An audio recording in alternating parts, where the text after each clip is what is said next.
అందరికీ నమస్కారం. వాల్మీకి విరచిత శ్రీమద్ రామాయణంలోని బాలకాండలోని విశాల నగరం అనే అంశం గురించి తెలుసుకుందాం.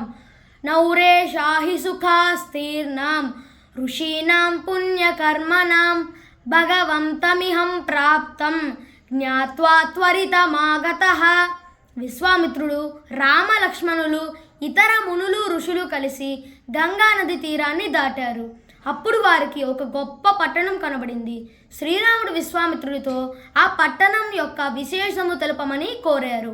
అప్పుడు విశ్వామిత్రుడు ఇలా చెప్పారు: కశ్యపునికి అదితికి జన్మించిన ఆదిత్యులు, కశ్యపునికి దితికి జన్మించిన దైత్యులు అమృతం కోసం చెరొక వైపు ఉండి క్షీరసాగర మదనం చేశారు. ఈ క్షీరసాగర మదనంలో వాసుకి తాడుగాను, మందర పర్వతం కవ్వంగాను, మందర పర్వతం జారిపోకుండా ఉండడానికి శ్రీ మహావిష్ణువు కూర్మావతారంలో ఆధారంగా నిలిచారు. క్షీరసాగర మదనం చేస్తూ ఉన్నారు. అమృతం బయటికి వచ్చింది.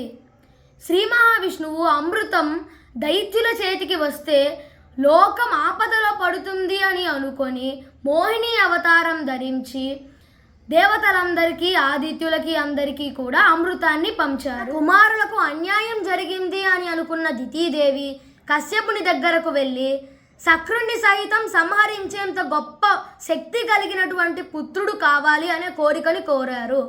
అప్పుడు కశ్యపుడు ఇలా చెప్పారు: పూర్ణే వర్ష సహస్రేతు సుచీర్యది భవిష్యసి పుత్రం త్రైలోక్య భర్తారం మత్తస్వం జనయిష్యసి. అటువంటి గొప్ప శక్తి కలిగినటువంటి పుత్రుడు జన్మించాలి అంటే నువ్వు 1000 సంవత్సరాలు నిష్ఠతో, శుచితో తపస్సు చేయాలి అని చెప్పారు. దితీదేవి తపస్సు ప్రారంభించారు. ఈ విషయం తెలుసుకున్న ఇంద్రుడు అక్కడకు వచ్చి మెప్పించి నాకు మీతో వైరం లేదు అని చెప్పి అక్కడే ఉండి దితీదేవికి సేవలు చేయడం మొదలుపెట్టారు. ఇంద్రుడు చేసే సేవలకు మెచ్చిన దితీదేవి తన కుమారునితో నీతో వైరంగా ఉండమని నేను చెబుతాను, మీరిద్దరూ కలిసి సర్వ సంతోషాలను అనుభవించేలాగా నేను నా కుమారుడికి చెబుతాను అని అన్నారు.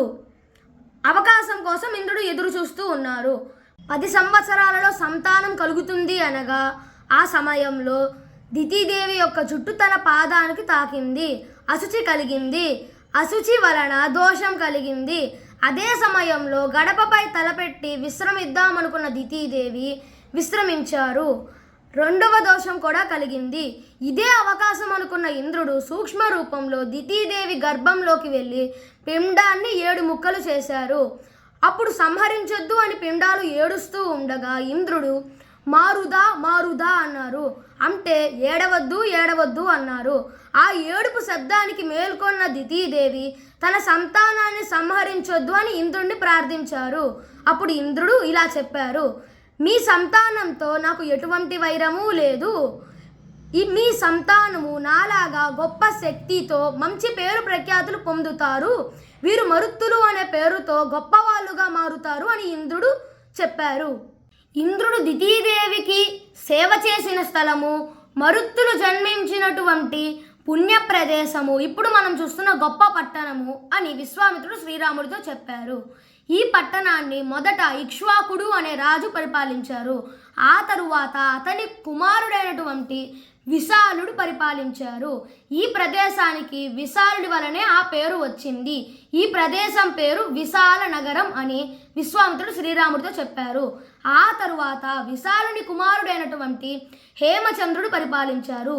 అతని కుమారుడైనటువంటి సుచంద్రుడు, ఆ తరువాత అతని కుమారుడైనటువంటి ధూమ్రాసుడు, అతని కుమారుడైనటువంటి